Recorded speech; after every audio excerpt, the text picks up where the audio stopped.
Дұрыс сөйлейік атты аудио бағдарламалар циклы. Анар ханым, көп мәселелерге тоқталып өттік. Ендігі келесі мәселе сөз ағымының бірліктері. Осы жайында кішкене анығырақ айтып өтсек. Рахмет.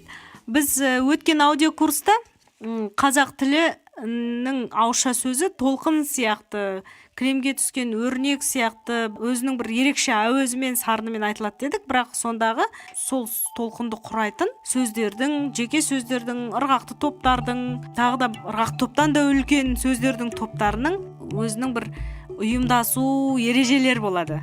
Соны білген абзал. Бұны енді бір ауыз сөзбен, ғылыми сөзбен көбіне интонация деп айтып жүреді, интонациялық құрылысы сөздің деп айтып жүреді. Біз қазір осы қазақтың ауызша сөзінің ағынындағы бірліктерді айтамыз. Мысалы қараңыз, сіз жазба мәтінге сөздерді жазған кезде, сөз тіркестерін, сөйлемдерді жазған кезде сіз оларды міндетті түрде жеке-жеке сөздерге бөліп жазасыз. Оны бөлгеніңізді сіз бос аралықпен көрсетесіз. Бос аралықты орысша пробел дейді, иә? Бірақ ауызша сөзде олай емес қой.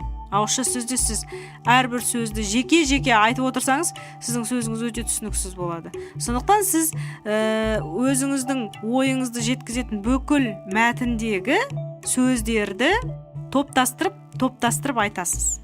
Оны айтудың өзінің тілге бағынбайтын заңдылығы бар. Ол заңдылық біздің тыныстауымызбен байланысты. Яғни сіз тынысыңыз, деміңіз жеткенше сөздерді топтастыра аласыз. Бірақ тынысыңыз, деміңіз жеткенше топтастыру деген сөз мағынасына қарамау дегенді білдірмейді. Міндетті түрде мағынасына қарап сөздерді бір-бірімен топтастырасыз. Мысалы деген және бір қызығы, сөздерді топтастыруыңызға қарай сіздің сөйлеміңіздің мазмұны өзгеріп отырады. Мысалы, бүгін балалар ауылға автобуспен атасы мен әжесіне қонаққа кетті. Бүгін балалар автобуспен атасы мен әжесіне қонаққа кетті. Бүгін балалар автобуспен атасы мен әжесіне ауылға қонаққа кетті. Бүгін балалар автобуспен атасы мен әжесіне қонаққа кетті. Міне осы жерде мен әртүрлі нұсқада сөздерді бір-бірімен топтастырып отырмын. Яғни сіздің сөздерді топтастыруыңызға қарай сөйлеміңіздегі мазмұныңызда әртүрлі болып кетуі мүмкін. Мысалы, дәл осы сіз келтірген мысалда мағынасы бір сияқты болды маған. Әлде өзгеріс бар ма? Бұл жерде мен келтірген мысалда мен әрбір өзімнің ерекшелеген сөзімнен кейін пауза қойып отырдым, немесе оның алдында және артында пауза қойып отырдым. Паузаны енді қазақша кідіріс дейді. Мысалы, бүгін балалар автобуспен апасы мен атасына кетті. Бүгін балалар автобуспен апасы мен атасына кетті. Бүгін балалар автобуспен бүгін балалар автобуспен апасы мен атасына қонаққа кетті десек, мен өзімнің логикалық екпін түсірген сөзімнің алдынан немесе артынан кідіріс жасап отырдым. Көрдіңіз ба, сөздерді топтастыруда бұл топтастырудың да бір салмағы бар. Мағынасы жоғалмау керек дейсіз. Мағына арқалайды, біріншіден. Енді екінші бір мағынаға қарамастан бір-бірімен бірігіп алатын сөздер бар. Мысалы, ондай сөздерді фонетикалық сөз дейміз. Ол бір деммен, бір екпінмен айтылады. Мысалы, сіз боз жорға дегенді боз жорға деп бөлмейсіз.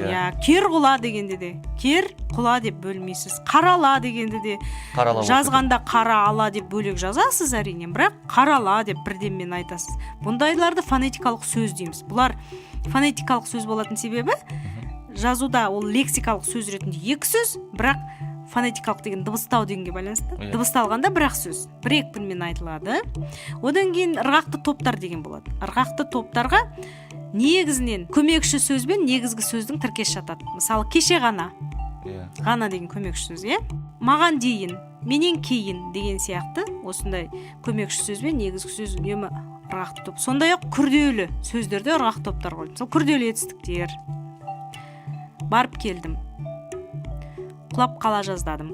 Құлап қала жаздадым деп оны әрқайсысын бөлек айтпайсыз. Бұл ырғақты топ, бұл қазақ сөз ағымының тағы бір бірлігі. Енді тағы бір ерекше бірлігі бар. Оны енді ғылыми тілде синтагма дейді. Осының қазақша өзімше бір ұсынып жүргенім бұнық. Енді мысалы синтагмаға мысал келтіретін болсақ, синтагманың жаңағы ырғақты топтан, фонетикалық сөзден айырмашылығы сонда, ол міндетті түрде екі жағынан кідіріспен бөлінеді және ол белгілі бір мағынаны жеткізе бастайды. Мысалы, екеуі келді де мені қарсы алды десек, екі синтагма бар. Екеуі келді де дегеннен кейін кідіріс тұр, және екеуі келді де дегендегі бірінші синтагма ол тәуелділікті білдіріп тұр, яғни сөйлем әлі аяқталған жоқ дегенді білдіріп тұр. Ал мені қарсы алды деген синтагма ол сөйлемнің аяғын білдіріп тұр. Осындай сөз ағымының бірліктерін білген абзал, және сөз ағымының бірліктерін ауызша сөзде дұрыс қолданған абзал. Жақсы, рахмет. Вики білім қоғамдық қоры. Қазақстан Республикасының Мәдениет және спорт министрлігі тілдерді дамыту және қоғамдық саяси жұмыс комитеті тапсырысы бойынша дайындалған. Алматы қаласы, 2015 жыл.